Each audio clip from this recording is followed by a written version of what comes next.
dear parishioners and people of goodwill. In short, what counts in religion is not what we do, but why we do it. What counts is the love in our heart, love of God and love of neighbour.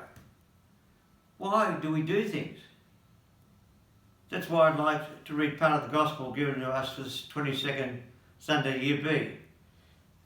Give you a couple of stories in connection with this that may paint me as a sinner rather than the saint. You be the judge, but following the theme.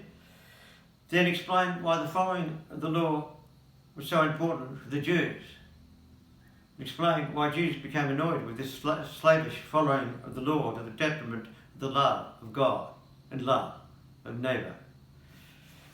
Now, firstly, the reading of the Gospel for this weekend, 22nd Sunday Year B. I'm not reading the whole of it, but you get the point, general point. A reading from the Holy Gospel according to Mark. The Pharisees and some of the scribes who had come from Jerusalem gathered around Jesus, and they noticed that some of his disciples were eating with unclean hands, that is, without washing them. For the Pharisees and the Jews in general follow the tradition of the elders, and never eat without washing their arms as far as the elbow, and on returning from the marketplace they never eat without first sprinkling themselves. There are also many other observances which have been handed down to them concerning the washing of cups and pots and bronze dishes. So these Pharisees and scribes asked Jesus, "Why do your disciples not respect the tradition of the elders, but eat their food with unclean hands?" The Gospel of the Lord. As I said, it's not the fullness of the Gospel this week, but you can get the general point of this fanaticism and absolute determination to follow the law no matter what. The letter of the law, not the spirit. Well, you could call me a trendsetter, as I bought a car now known as an SUV way back in 1982. Actually, it was a Mitsubishi L300, a very basic SUV, seater van to help me transport youth to ice skating, roller skating, etc. Anyway, when you did 80 kilometres in this van, you thought you were doing 120. That's why I never got caught by the police at any stage, I suppose.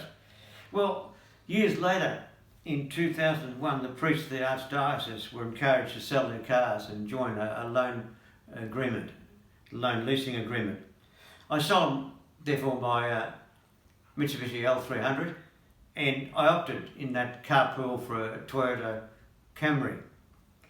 And on one of my first trips down the highway with it from Grovedale to Torquay to St. Massive a Sunday morning at Torquay, I thought I was doing 80 kilometres an hour, approximately, but I was actually doing 120 as the policeman told me when he pulled me up.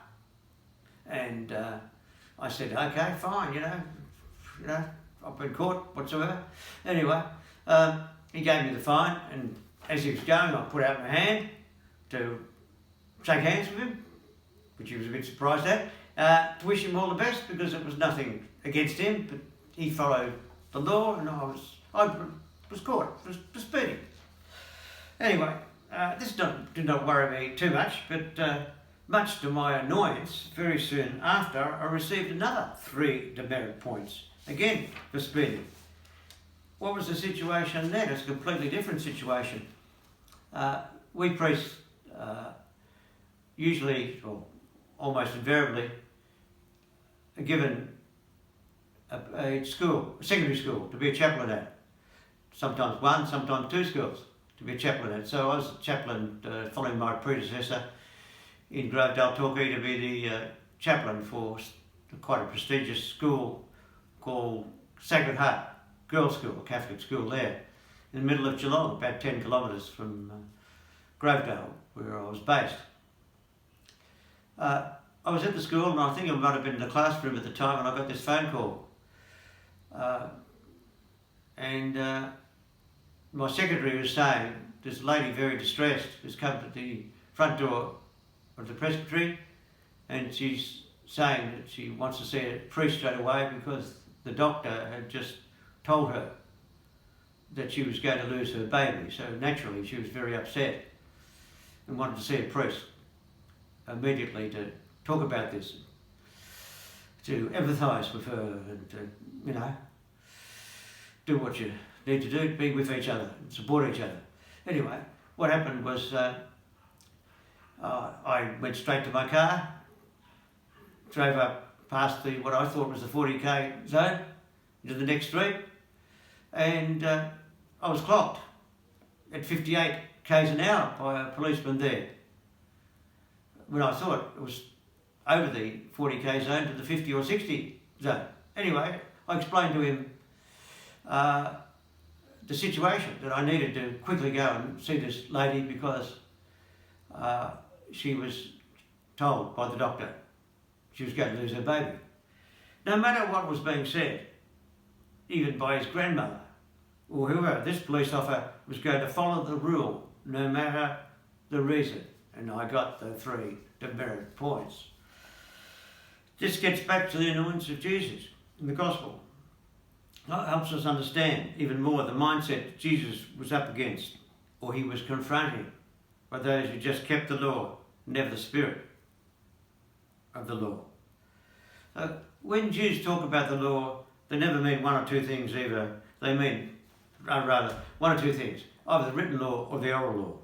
The older and more important of these is the written law. It is set down in the Torah. It is the first 5 books of the Old Testament. It is sometimes called the law of Moses. So, these laws are often concrete and some are specific. Others are very general, more like norms than laws. For a long time, Jews were content with these general norms. They applied to them to their lives as they saw fit. However, beginning with the 5th century before Jesus, there emerged in Israel a group of legal experts called scribes. They felt the general norms were too vague and should be spelled out more in detail. They proceeded to spell them out. This gave rise to a second set of laws, the oral laws, or oral tradition. About the same time, there arose on the part of many Jews the desire to imitate the ritual holiness of their priests.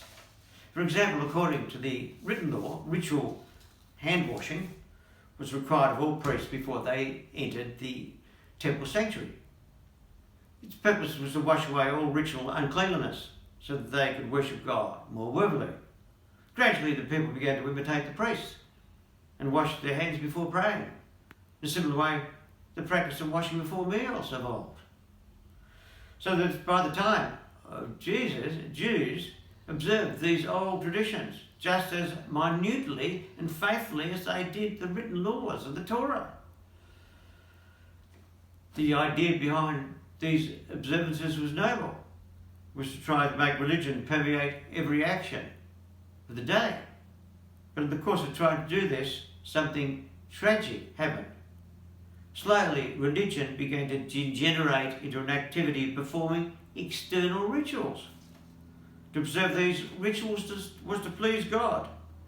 Not to observe them was to sin.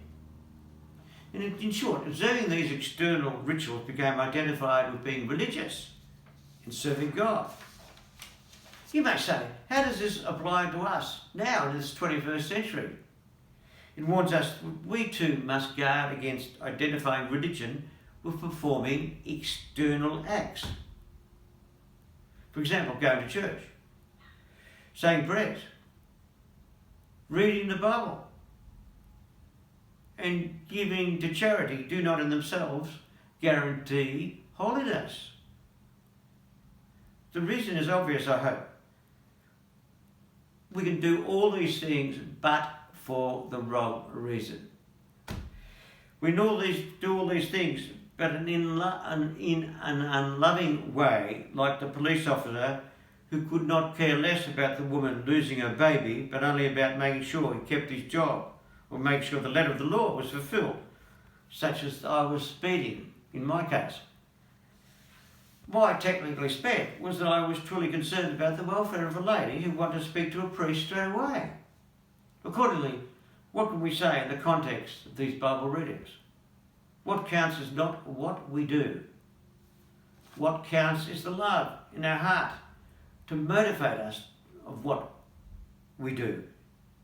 In short, what counts in religion is not what we do, but why we do it. What counts is the love in our hearts, a love for God and love for neighbour.